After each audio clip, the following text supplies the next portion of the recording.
I'm Chef Elizabeth, and today I'm going to show you how to make fresh pasta from scratch, starting with just an egg and flour. Then we're going to turn it into beautiful, delicate noodles and have a nice Tuscan tomato sauce to go with it. So to start out, you'll need to have a little bit of flour on the table, and if you don't want it to get quite as messy, you can do this in a bowl. You want to make a well, so that means you have nice, strong flour walls, and then we're going to put the egg in the middle here. So there's one, and I'm doing a 2-egg batch. I plan about 1 egg per person. And the reason we have a well is so that we can gradually incorporate flour to these eggs without them spilling all over our table here. So I'm going to poke those yolks, and this is the old-fashioned grandma way to make pasta, in that you're using only your fingers to scramble these eggs. So I'm just going to go around, and I'm very slowly incorporating that flour, just one little bit at a time. And I'll keep doing that until I form kind of like a slushy dough, and then I'll be able to fold some over. But these nice tight walls here, make sure that I can do it without getting dry pockets or anything like that. So it took me about a year to perfect pasta. I used to make this all the time when I was going to culinary school.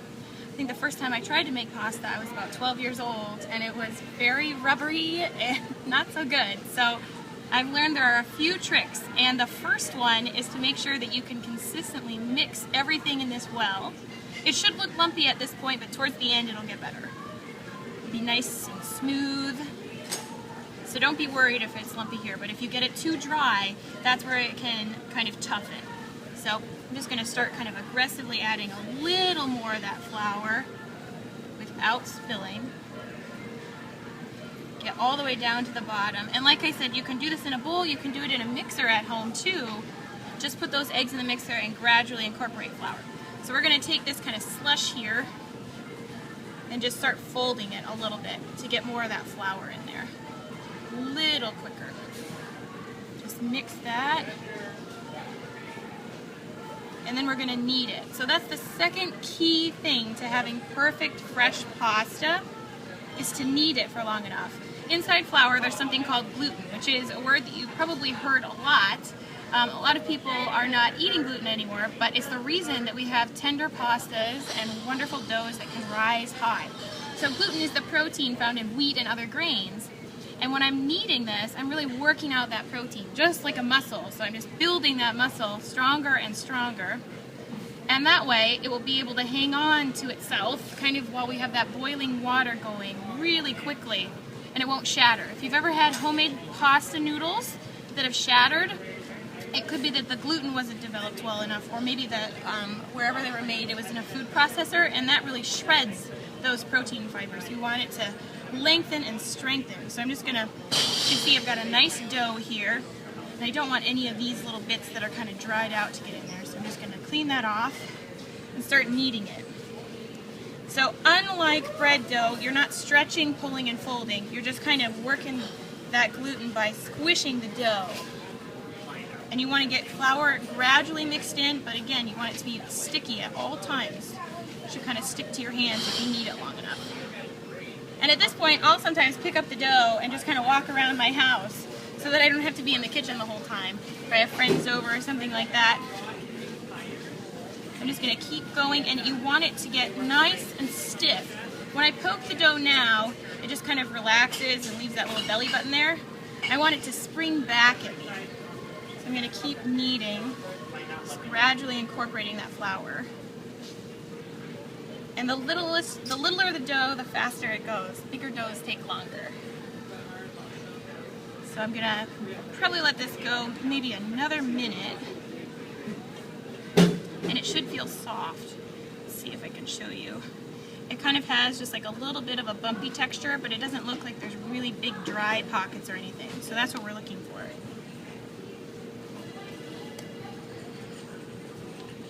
And another little tip is, while you're kneading, don't knead over a pile of flour, just real light coatings. Otherwise you can incorporate too much and you'll have a tough pasta again. So 2 key things so far: keep it moist and knead it long enough. It should feel very stiff but still sticky. Okay, I think we're getting pretty close. So to tell, I will form like a little ball here, and I'll just give it a poke And you can see how that springs back right away. There's no belly button left. So this is about ready. For time's sake, I'm gonna put it away. I probably need it for maybe another 30 seconds just to make it a little stronger. But it should go right back. And it's a touch sticky, so this will be great. Just a need for another 30 seconds. I'm gonna get some dough out that I've already let rest. So that's the other key. You wanna let your dough rest. So many recipes out there will not tell you to let your dough rest long enough, but you need to give it at least 45 minutes. A good hour is even better. So I'm just getting my pasta machine ready here. I'm gonna tighten that up. And if you don't have one of these, you can roll this out with a rolling pin. I think a pasta machine is really handy. So you can see how soft this is, and it just is so pliable and stretches. That's what you're looking for. So we're gonna take this guy and we're gonna fortify him because he's a little bit too relaxed right now. So we wanna tense up those muscles. And I'm gonna put him through my pasta machine here on the whitest setting that it has. Let's see here. Get my little crank in there. That might help. Okay, so we're gonna run it through once. And this is the whitest setting, like I said. And then we're gonna fold it kind of like a letter. We're gonna do that twice, and that'll make it strong enough to be a nice linguine or spaghetti or angel hair, whatever you want to cut it to be, pappardelle, without it coming apart in the pan. So we're gonna take it through one more time this way, and it will start to have a little spring back. You'll be able to see how it strengthens. I'm gonna fold it just one more this way, and you can see I don't have too much flour on the outside. That way it'll stick together. We're going to run it through again, and this should be just right. I'll put it on the table so you can see it kind of stretch back a little. See how it shrinks up on the end there? You know that it's got just a little bit of that protein that's been worked. So we're going to take it through the whitest setting one more time, then we're going to start going down. And I take mine to 5 on my machine, so it's the 5th skinniest kind of one. You want to go about 2 times on each setting just to make sure that it's slowly flattening that and completely changing the thickness. So one more on here. Stick it in. Okay, flip it over. And it is kind of nice if you have another person to help you with this because they can catch the dough so you don't have to kind of fling it around. But this stuff, once you knead it, it's so strong. It's going to be able to handle a little bit of that, kind of flicking it around, and as long as it doesn't dry out. It feels so velvety. I love the feeling of dough. My grandma used to bake bread with me, and we even have a picture of when I'm like 2.5 baking bread with her, and my mom did too, but I was always amazed at the feeling of bread. It always felt so alive, soft and warm. So it's very comforting for me to make pasta or any kind of dough. One more on 4, and then we'll go to 5. And you need to remember, if you're doing this at home, I've even rolled this out with an empty wine bottle before. Just make sure that you get it nice and thin, because as it cooks, that egg is going to puff up a little bit, and the noodles will actually become just a little thicker. So here we are on 5. I have taken it thinner than this, but you end up cooking your pasta for just seconds because it's so thin. It cooks instantly. So I like it just a little thicker. You can see this has gotten so long. Definitely a lot of noodle there. Okay, one more time through this, and then we'll give it a cut, and I'll show you how to take it apart. But you can see, you can pretty much see my fingers through that, so you could almost read through this.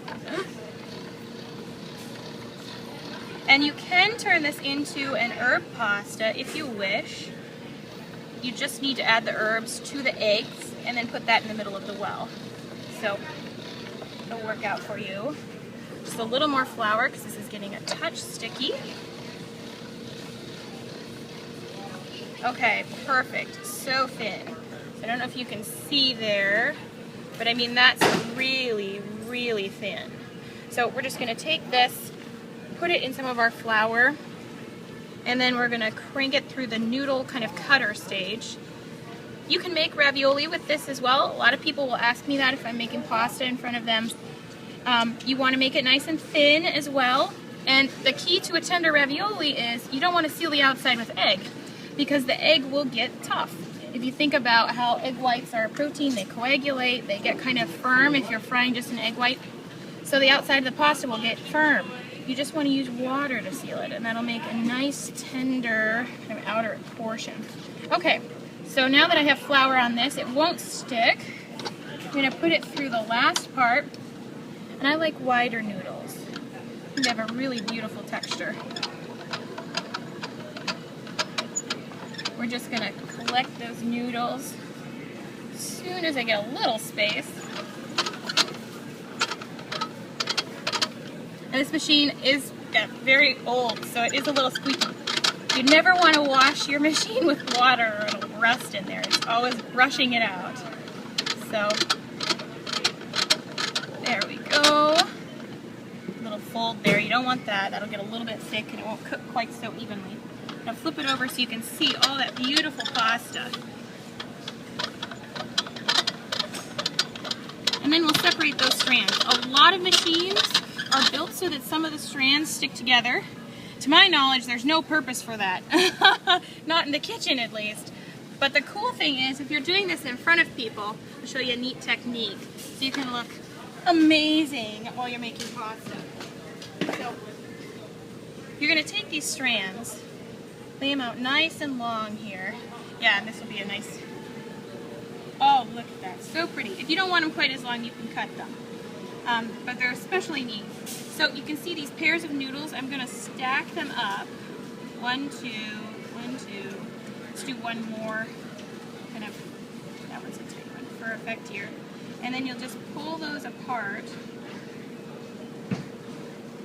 And then we're going to wrap it around our hands to make these wonderful little nests, which is a great way to store the pasta. You just want to do this nice and gentle. Bounce it through some of that flour. You can see they just really gently kind of come apart there. And you have these big, beautiful nests. And how cool did that look, right? I'll do it one more time for you. So you want to bounce it through the flour, which not only looks neat because you've got, boom, dust of flour flying everywhere, but it helps so that each part of this noodle is covered with flour, because those cut edges aren't going to have it. So we're going to wrap that around our hands and just really gently and slowly separate that pasta. So when I was in Italy, I learned a little more about pasta, which probably makes sense, right? The pasta capital of the world. And different places will make their pastas different cuts. They'll add water in the middle, or they'll add a little oil to that little well in the middle. I really love when you can roll it out, but there is another kind of fun way to do it. You can roll it between your fingers, so if this was just sort of you can make kind of like a spaghetti there. So you can just start out with a really big one. And this is called pinci, and it's from Tuscany. So I'm going to set this aside. Make sure you've got plenty of space and flour in there. If you're not going to cook these right away, put them in the freezer. You can just let them freeze flat and then put them into a bag. You can stack them tight, but make sure that when they're freezing, they have some space. And however you let these sit on your board while you're waiting to boil them, that's kind of a crinkle that will form in the noodle. So that's why making them nice and round is nice, because it'll end up being a flat, smooth looking noodle. So I'm just going to come over here, get all that extra flour out. And I have some water that's boiling. So we're going to add salt to that water. The first kitchen I ever worked in, I had to cook something in salted water, and I remember asking the chef, how salty do I make the water? And he said, as salty as the sea. So very, very salty. That's the only way we're going to add salt to those noodles. So we'll let that dissolve. And then we're going to add these in here. Make sure you have plenty of water in there. And don't worry about these sticking quite so much. They have egg in them, which is going to help them separate. So we're just going to give it a little stir. And while that's cooking, you can see they're starting to solidify. So there's going to be nice, firm noodles.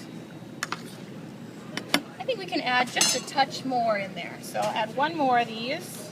You can watch them change just right there. They look kind of gummy. And then as soon as they start to solidify, they come apart. And they're just like all the rest of the noodles. but see how thin and tender those are? So it is a myth that when a noodle floats, it's finished. You actually need to wait for that noodle to cook a little bit more. It should feel al dente to you, which means to the bite, and it should have just a little chew, but it should be very tender. So at this point, these aren't going to be tender enough. They'll have an inside part that's not cooked. You can actually sort of rip one apart, and you can see there's just a layer there that looks real dry in the center. Might be hard to see on the camera. But we want to wait until that is almost gone. So these should take about as long as my sauce takes to prepare. So I'm just going to turn on this pan here, and I keep covering it with flour. Take a nice clean rag and get that dust out of there.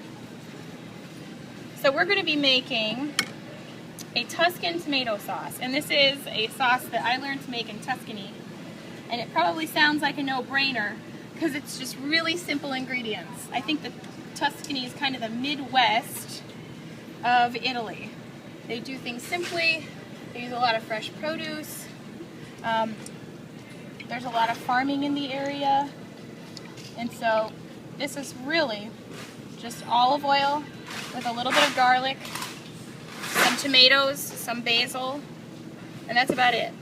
So I have some tomatoes here that I've already chopped up, and it's just a rough chop. They probably look sloppy, but you don't need to worry about it. They're going to get really tender. These are local tomatoes that we have here, and they really are the best for this. If you can't get a good fresh tomato, you can use a little bit of sugar and vinegar to kind of alter that sweet and sour taste at the end. So I'm getting pretty close. So I'm going to add some garlic to this, and those are whole cloves, and that's just going to flavor my oil. I'm going to get some basil ready here. And I got a little cutting board that I can just set out here. I'm going to chiffonade my basil. So we're just going to cut off probably about half of this. This is wonderful basil. It's so tender. If you look at these stems, they're very thin, fine stems. And you can just add that right into your dish. Even if you have a woodier stem, you can add that in there just like this, and that will flavor whatever dish you have. So we'll just put that one in there for good measure. But we're going to take these. We want to cut nice fine ribbons. So I'm just breaking those off to kind of bind these together. And then we'll take one of the larger leaves and kind of wrap it around there so that we've got a nice little basil burrito kind of that we can easily chop. Another one underneath. Oops, my leaf is tearing. See, I told you they were tender. So we're going to take this, and you want to hang onto your knife, putting it farther up in your hand. So this part's actually called the tang. That should be like in your palm, and then you pinch the blade here. And we're just going to take our knife and run it really carefully through our basil. And a nice sharp knife will really help you with this. You can see those fine ribbons that I'm creating here. And that's going to be perfect. It's going to look great. You're going to get just enough of the basil flavor. So that's what we want. I'm going to grab some more of these, and we'll just kind of roughly chop those up too. The cool thing about basil is that it's really forgiving. So if you chop it a little bit bigger than it needs to be, it's not going to have a terrible texture or too much taste. It's still going to be good. Some herbs out there, they're just not quite so awesome when they're really big chunks. So that's about as much basil as we'll need. You can use as little as 2 tablespoons, but I like a lot of basil. Looks like our pasta is about ready too, so I'm going to shut that one off. And we'll just take our noodles out.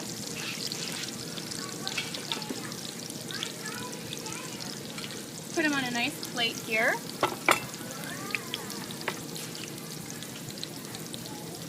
And then our garlic is starting to brown, which is what we want. We're just going to flip that over. These are delicious too, so when they get done browning, put some salt on them and have yourself a good snack. Nice reward for making great food. So you can see how much larger those noodles are. They've really expanded in the water. We're just going to set them over here just to get them out of the way, because we don't want to overcook our pasta. So I'm going to set this aside. And then we'll just put a drizzle of olive oil on there just so they don't stick. But they're so tender. I mean, have you ever seen an egg noodle that looked so nice? And they don't have any kinks in them, and that's because we used them right away and we made those beautiful curls. So I'm going to set this down over here, and those will stay nice and warm while we're making the rest of our sauce here. So we're just going to fish out that garlic. And this is going to add a much more mellow flavor than minced garlic will. So I really enjoy doing this. If you want more garlic flavor, just add more minced garlic. You can see how the skin is just blistered. It's going to add a wonderful texture, not bitterness. So it's just wonderful. So we're going to add our tomatoes to this. We're just going to let those kind of almost simmer in that oil and cook really quickly for us.